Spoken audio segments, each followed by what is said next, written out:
In today's video, we will be discussing about introduction to ER model and types of attributes, right? So what is an ER model? So why do we use ER model? We use ER model for saying conceptual view of data. What is conceptual view? Conceptual view is logical representation of the data.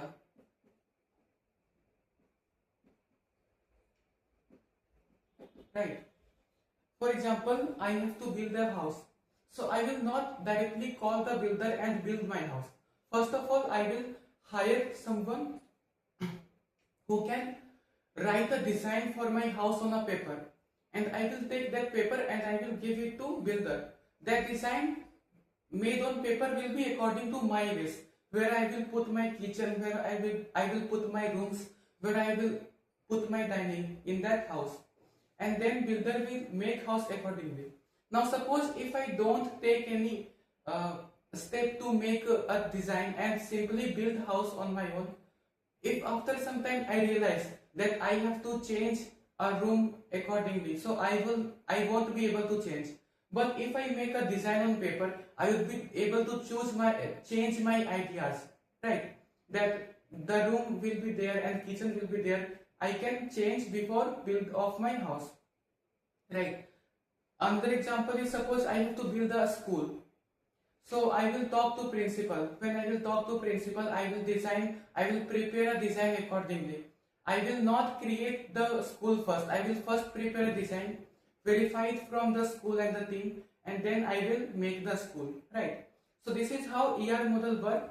First, the conceptual view and of data and logical representation are viewed, and then things are implemented, right? Now, what is entity? Any object which has a physical existence is called entity. Suppose students are entity, right? And what is attribute? Attribute are the characteristics of students, right? For example, roll number, age, address. These are characteristics which are called attribute of that entity.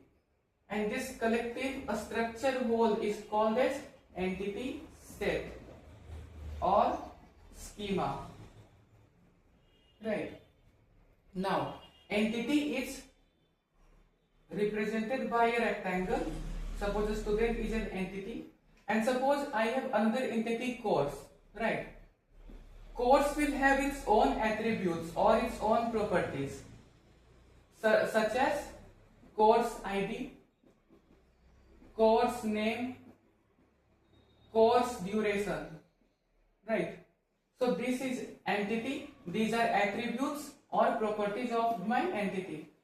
So course entity can be represented by another rectangle, and this is called relationship, right? The association between two entities or more entities are called relationship. And suppose my relationship is a study, a student, a study, a course, right?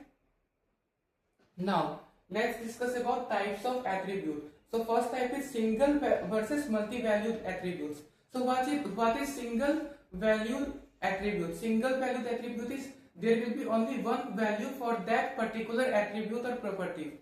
Suppose I have student, entity, and registration number, right? There can be only one registration number for a student, right? But multi-valued attribute is it has more than one value can exist, right? And a student can have multiple mobile number, and this is represented by double eclipse. Now, right? And now simple attributes. Simple attributes are those attributes which cannot be broken further. Suppose age, right?